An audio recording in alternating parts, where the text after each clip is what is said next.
I am on a mission to beat Ragnaros and craft his hammer, sulfuras. However, there is one big catch. I have to only use gear and items that I craft myself. Using 5 characters, we use as many professions as we can to increase our chances of survival. Last week, we finally reached level 40, finally gaining the ability to purchase a mount, unlocking new crafts and new dungeons that we could run. This week, we continue leveling, run dungeons, finally make our biggest purchase yet, and have some important announcements about the future of this challenge. Welcome back to Hardcore CraftedLocked. Last week we left off at Stormwind after finally reaching level 40 and gaining a new ability called Mortal Strike. So of course, we first went to the class trainer and trained all of our new abilities, and then took the tram to Ironforge, turn in some quests and then hop on our paladin so we can send over the water breathing potion that we crafted on our rogue earlier. This potion allows us to breathe underwater for 30 whole minutes. An absolute must-have in your arsenal, especially if you're questing in watery zones. We pick the elixir up and then fly to the wetlands, and take the boat to Theramore, buy some spices and turn in a couple of quests, while also clearing up our inventory by mailing some stuff to our other characters. Man, there's no time limit on sending items between characters is actually so useful during leveling. I basically have access to 4 bank alts. We accept the missing diplomat and turn in a couple more quests. We go back to Theramore and turn in a couple more quests, and then fly to Gadgetsan? Okay, let me explain. While I was streaming, I asked chat if they know any good gold farm spots because I honestly just wanted to get my goddamn mount. And Ranka said that the Shimmering Flats is actually a pretty good spot to farm gold, since there are so many beasts that can drop all types of trash loot that sells for a pretty good amount. Also follow me on Twitch at RealSakiBoy. I started streaming way more often. We will also be doing a charity stream for AbleGamers, a non-profit NGO that develops technologies to help people with various disabilities play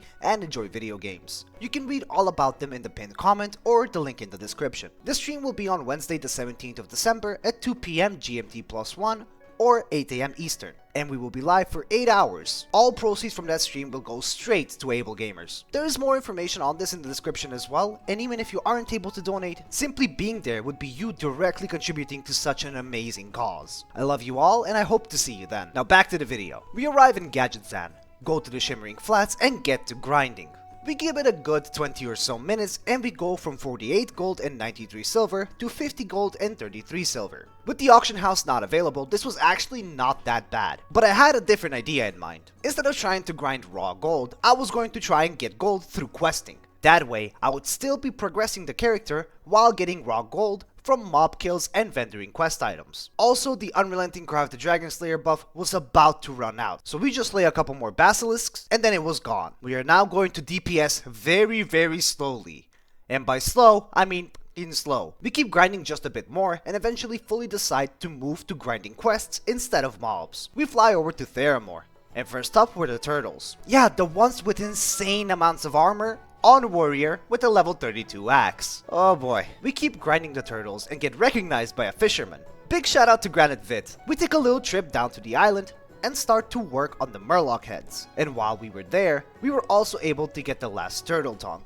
Blech. We finish up all the Murlocs on the island, so we go back to the mainland and clear out a whole camp. And we still needed more heads. And to make matters worse, there is also a mage AoE grinding this area. Stupid vending machines. After what felt like ages, we finally get all the Murloc heads and put up a pretty good dent in our XP bar. We then go and do the missing diplomat, the quest that back in the day had a lot of people lose their tunes because it would PvP flag you, and there was always someone around that area to grief you. However, Blizzard patched that quest so it no longer PvP flags you and you can do it normally. Yes, I popped retaliation, I was terrified, leave me alone. We turned the quest in and head over to the Dark Mist Cavern, a place filled with spiders, an arachnophobic nightmare. And with the server population rising, it was not fun trying to get 40 eyes. However, roughly 15 minutes later, we were done with all of the spider eyes and then went to start the escort quest. We're helping Stinky, aka me apparently, judging by the guild notes someone who I shall not name left. Find some specific leaves, and after aggroing and clearing half of Dustswallow Marsh, we were done and we went to turn in the quests. We went to the Lost Point to intimidate Balos, and finally back to Theramore to turn in the rest of the quests we did, vendoring all of our trash, and we end up with 54 gold. And we also got a lockbox which we sent over to our rogue. The mount costs 90 gold, so this means we are 36 gold away from actually getting it. It was time to lock in. We fly to Desolus and log out at the inn, and then log in on our rogue to quickly open up the lockbox. And we get Mage Shoulders, aka 22 silver. We send that and some pearls over to our warrior to vendor and log out. The following day, but first make sure to like and subscribe, it means the absolute world to me, and a big percentage of you guys aren't subscribed. It's just one button, come on. I love you. The following day, we log back in and accept some quests. Turn in on Geku at the Gelkis village and went out to get the Nether Wings, Fellhound Brains, and Doom Warder Blood. Our DPS was still absolutely atrocious, and with no new weapon crafts, we just had to push through with it. We could get lucky and get a recipe, but that's not something we really expected, so we just kept clearing. With all of the demons slain and their corpses harvested for random organs or bodily fluids, we then turned to the skeletons and centaur ghosts. And while clearing the undead ravagers, we find a priest doing the exact same quests. They send us an invite and we immediately accept. Listen man,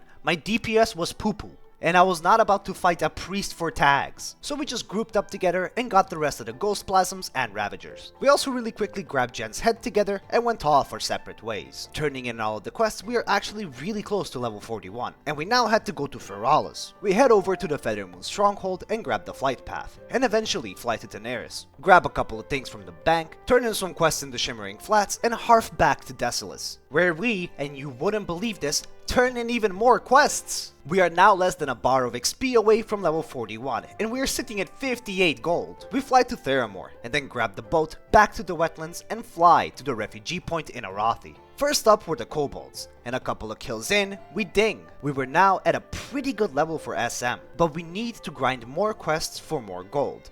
I want that mount, goddammit! We start clearing the cave, slay the kobolds, get some mithril and bloodstone ore, and then have to clear it again! Because to turn in that quest, we had to interact with this magic rock. Fun! Next up was the cresting key, and then we had to find the Forsaken Patrol so we can get the sealed folder. However, someone already split pulled this pack and killed the NPC that actually has the folder, so we just kinda didn't do it. We then had to go to the Boulder Fist cave, and after killing a couple of them, we actually get an insane recipe drop.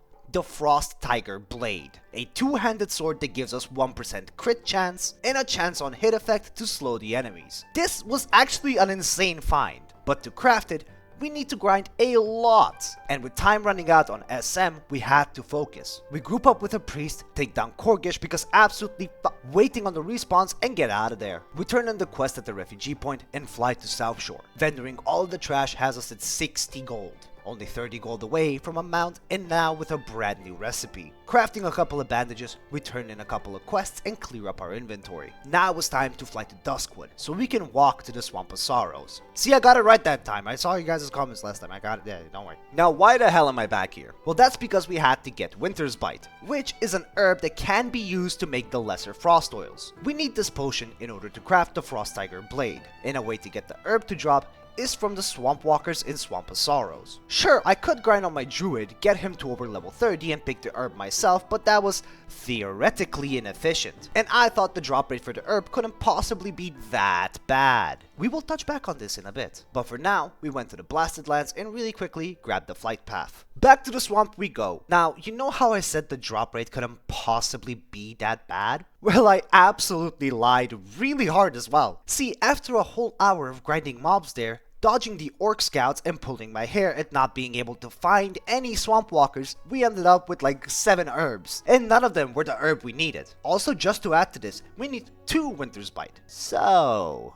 I decide to harp back to South Shore and close the stream for now. We will try to figure out a way to get the herb in the meantime. The following day, we are right back where we left off. Send over some herbs to our rogue, and then go to the wetlands. I did some research after the stream and found out that Dustwallow Marsh was actually a better place to farm the herb, because the mobs there had a higher drop chance. Well, technically at least. And let me tell you, after roughly 40 minutes, I realized that this was a major mistake, and instead decided to try and get the potion recipe at the very least. So we harped to South Shore and start walking up to Alterac. The vendor for this recipe is actually located in the Elite Ogre camp, where we did the Pernilo Tiara. So I was honestly kind of expecting to lose my character here. That's why you see the logo and the name in the corners, because I was 99% sure I was about to end up in the death clips. We go on the flank and enter the castle from the side, after which Roush legit spawned in and helped me out. We had to just kill one elite ogre and we were able to grab the recipe relatively easily. I then forget to turn off the logo, but here's a summary of what happened during that stream. We grabbed the Western Plaguelands flight path and hop onto our Druid so we can grab some life roots to level our alchemy and craft some nicer potions. I then decide to use my brain and actually level my Druid up, and we got to level 26. Unlock our water form and then craft a couple of potions on our rogue, getting our alchemy up to level 180. The next day was finally time to run Scarlet Monastery, and we were going to run every wing apart from the graveyard, since we were a bit overleveled and it low-key sucks and it's boring. But what you should know is that I was pretty much assigned as tank by the group. The original plan was to have the Druid be the tank, but that got switched up real quick, so I was in charge of making sure to grab aggro and not let anyone die. The group for this dungeon was Vervain as the paladin healer, Corbett aka Roush as the feral DPS, Lakerol as the hunter DPS, and Womensmith as the warrior DPS. The group is actually very solid, and with 3 people that could tank and a pet, I felt way less pressure to tank. Also, Vervain was the only one with a mount. I mean, it's the least she could get for playing paladin on vanilla. But we all look sick and ready to face the Scarlet Crusade. But not before doing a bit of dueling. Okay, so I may have gotten my ass whooped, but he had world buffs. And as for Vayne absolutely diffing me while she's holy spect, well, that's just me sucking at PvP. Which is pretty evident in the Makura video, which you should check out. I may have been a terrible cameraman, but I know for the future. At least I beat Corbett a couple of times though. So the dungeon is actually located in Terrasfall Glades. And to get there, we decide to take the safer route and do a bit of swimming. We make it there in one piece without any issues, and then had to stay there and wait for a hunter who was pretty goddamn late and forgot to pick up the quest. And Womensmith, well, they showed off peak Zugzug. Anyways, first up was the library, and the run was actually pretty clean. We took our time, clearing absolutely everything and continuously repeating that we are in no rush, so we slowly cleared to the first boss, Houndmaster Loxy, absolutely diff him, and then continue further into the dungeon. We keep clearing trash as I keep getting more familiar with tanking. Keep in mind this is only my second time ever tanking on World of Warcraft, and my first ever time tanking on Warrior. Thankfully it wasn't as hard as I anticipated, and honestly having a Druid and a Warrior who can off-tank really eased my mind and made me do way less mistakes. Next up was Arcanist Doan, and the fight is a tank and spank until he starts casting Detonation. At which point, you need to get out of the room immediately, otherwise you could get one shot. Thankfully, we were aware of this mechanic and we take him down pretty easily. Grab the Scarlet Key, loot the Mythology of the Titans, and head out of the library. And next up was the Armory. Now here is where it starts to get a bit dicier. So in every wing there are higher level mobs. And here, the mobs go from level 36 all the way to level 40. And just like the library, we took our time, range pulling and LOSing casters, and overall being cautious as to not overpull. Corbett takes pretty much every single goddamn weapon there is. They sell for a lot of gold and I'm starved for a mount. Clearing the last trash pack has us open the gates to Herod, the boss of the armory, who can also drop some sweet loot, which whilst we can't wear, we can sell. The fight was pretty simple. Step away from him when he turns into a Beyblade, and then go back in. And then, he dropped his helmet. I didn't even look at the stats for some self-preservation. Literally the same thing as the auction house, I just stopped looking at stuff. We cleared the trash that storms the place, they didn't even drop the tabard, and we get out of the armory. Now it's time for the hardest part, the cathedral. The mobs here hit hard. There are lots of casters and line of sight is our best friend. So we start off with small pulls. Take care of the casters and take care of all the trash, in case we need to make a run for it. We clear the bottom and head up the stairs to the top. Actually clear it very easily and it was all good. Now it's time to open the gates, and here is where a lot of inexperienced groups tend to die. See, Womensmith was actually a lower level, and these mobs chain pull, so if you don't pull well, you could pull the whole room. Which is why I repeatedly told them to stay back, while I do the pull since I was a higher level. They for some reason would walk in regardless, but that's fine. We cleared out the rest of the chapel very carefully, and before pulling the main bosses of the Scarlet Monastery, we first took care of Fairbanks. There was some sort of tech where you could pull more grain outside, and by the time she resurrects him, and he walks back, we could kill Whitemane. So I just asked the group to wait by the fountain while I pulled the boss. I pulled the boss and we realized that I actually missed a couple of mobs somewhere, even though I pulled both rooms fully. Interesting. I take the aggro of the boss while the others focus on the ads. With the ads down, we go full throttle on more grain. With him down, White Mane spawns, and we charge at her too. Taking her down to 50% HP has her stun us and resurrect more grain. Now it was a duo boss fight. So we first focused on White Mane, and with her down, we focused on more grain. We absolutely slaughtered the Scarlet leaders, and Vervain gets a nice little neck upgrade. With the instance fully complete, apart from the graveyard, we harf back to South Shore, and turn in a quest that rewards us with the Bone Eater. And by that of course I mean 2 gold and 34 silver. Cha-ching! We were now at 65 gold. 25 more, and we would get our amazing stallion. We fly to Ironforge and turn in another quest, which has us get to level 42. The following day we log back on our Druid, and we decide to do a little bit of questing, and by a little bit I mean actually just a little bit. And we also send over some elixirs of minor defense. Hopping on our warrior, we fly to Stormwind and pick up the quest to Bring the Light, which rewards us with a new necklace and the Vanquisher sword. One of the best swords in the mid game. Why did we pick this quest up? Well, that's because we are also running Razorfang Crawl, or RFK for short. What, you thought we would only run SM? Nope! Anyways, we fly to Booty Bay and grab the boat to Ratchet.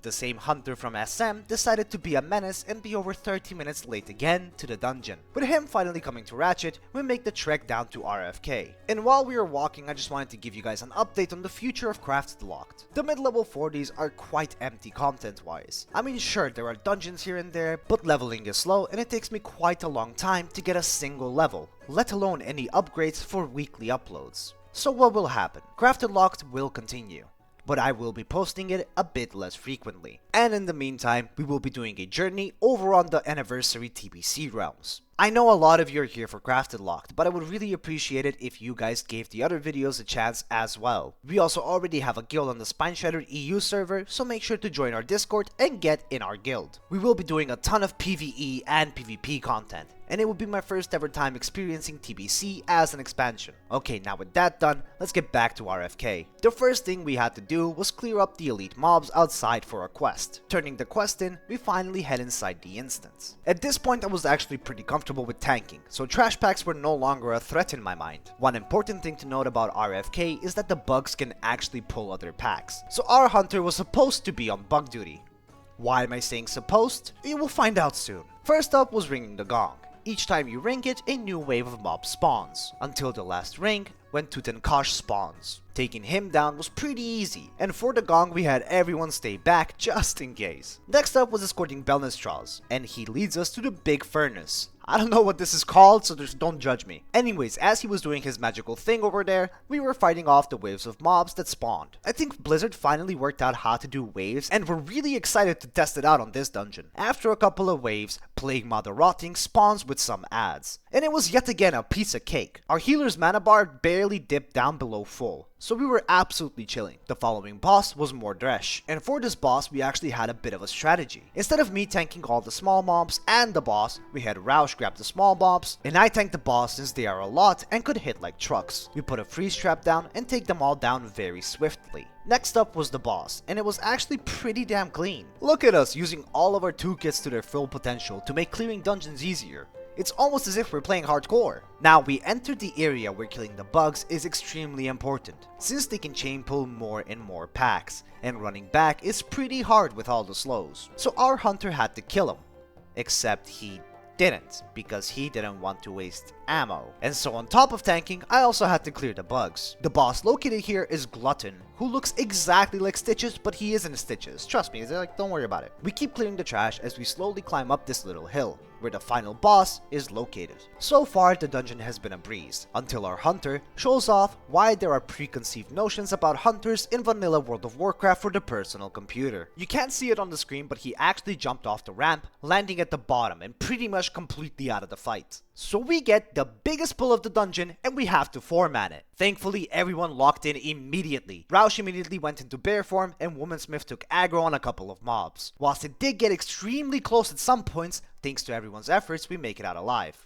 And now it's time for the final boss, Amnenar the Coldbringer. This boss is tough because he keeps spawning ads, and the best way to clear him is to not mind the ads at all. and just to focus our DPS on the boss instead, because once he dies, all his ads die as well. Thankfully, we all made it through and stayed alive, having another dungeon under our belts. So we harf back to South Shore and fly to Stormwind. Turning in Bring the Light gives us the 2 items we were looking out for, and the necklace was actually an upgrade, so we insta-equip it. I can't explain how bad it felt vendoring the Vanquisher's sword, but we vendor all of our trash and we are now at 74 gold. 16 more. This is our gear for now, and on to the final day. We log in at Stormwind and fly to South Shore. I also downloaded Peggle for those long flight paths. I suck at it, but it's fun. And we went ahead and got straight to questing. We grabbed the Syndicates, Shadow Mages, and finally find Baron Vardis. So we grab his head as well. On our way back, Dawkins gets slain by a malformed Defias drone at level 20. F for Dawkins. But we go ahead and turn in the quest in South Shore and then fly to Arathi, because we had to grab the Thundering and Burning keys. Heading over to the Airy Peak, we turn in some quests. Get a little lost while trying to find the other quest and fly back to Arathi while playing some goddamn Peggle. We interact with the stone in between the Earth Elementals and complete another quest.